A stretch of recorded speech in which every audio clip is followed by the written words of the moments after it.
कहानी की शुरुआत एक ऐसे गांव से होती है जहां के लोग हमेशा मुस्कुराते रहते थे। ना वहां कभी भूख थी न दुख, क्योंकि वो गांव था सोने की धरती। हर घर में सोना था और गांव के बीचों बीच एक गुप्त तहखाना था जिसमें हजारों मन की दौलत छुपी थी। ये सारा खजाना सिर्फ एक इंसान का था, महाराज रायस्टार का। एक सच्चा राजा, एक न्यायप्रिय शासक जो अपनी प्रजा से पहले अपने खजाने को बांटता था। लेकिन जहां सोना हो वहां नजरें भी होती हैं, और एक नजर थी रॉकी भाई की, इलाके का सबसे बड़ा माफिया। उसका सपना था पूरी दुनिया का सोना मेरा हो, पर वो जानता था जब तक रायस्टार जिंदा है उसके लिए इस खजाने तक पहुंचना नामुमकिन है। रॉकी भाई का प्लान शुरू होता है। वो गांव में एक खूंखार बाघ छोड़ देता है। गांव में चीख पुकार मच जाती है, लोग डर कर गांव छोड़ने लगते हैं। उधर रायस्टार जैसे ही ये सुनता है तुरंत निकल पड़ता है बाघ को ढूंढने और अपने लोगों को बचाने। यही था रॉकी भाई का चालाक चाल। जैसे ही रायस्टार गांव से बाहर जाता है, रॉकी भाई अपने गुर्गों के साथ गांव में घुस जाता है और गुप्त तहखाने से सारा सोना चुरा लेता है। कार्स में भरकर ले जाता है अपना सपना पूरा करने। रायस्टार को खबर मिलती है, उसका सिपाही दौड़ता हुआ आता है और कहता है, रायस्टार भैया,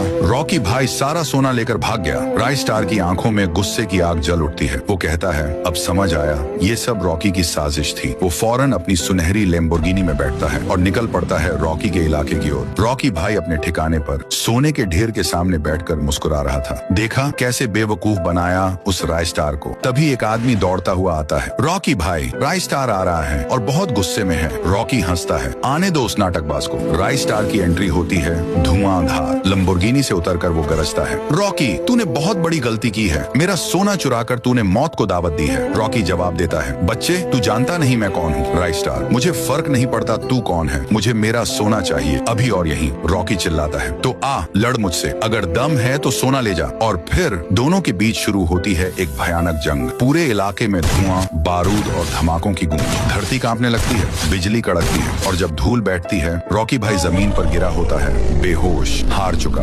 रायस्टार एक राजा की तरह अपनी कुर्सी पर बैठा होता है, शेर की तरह शांत और विजेता की तरह गर्वित।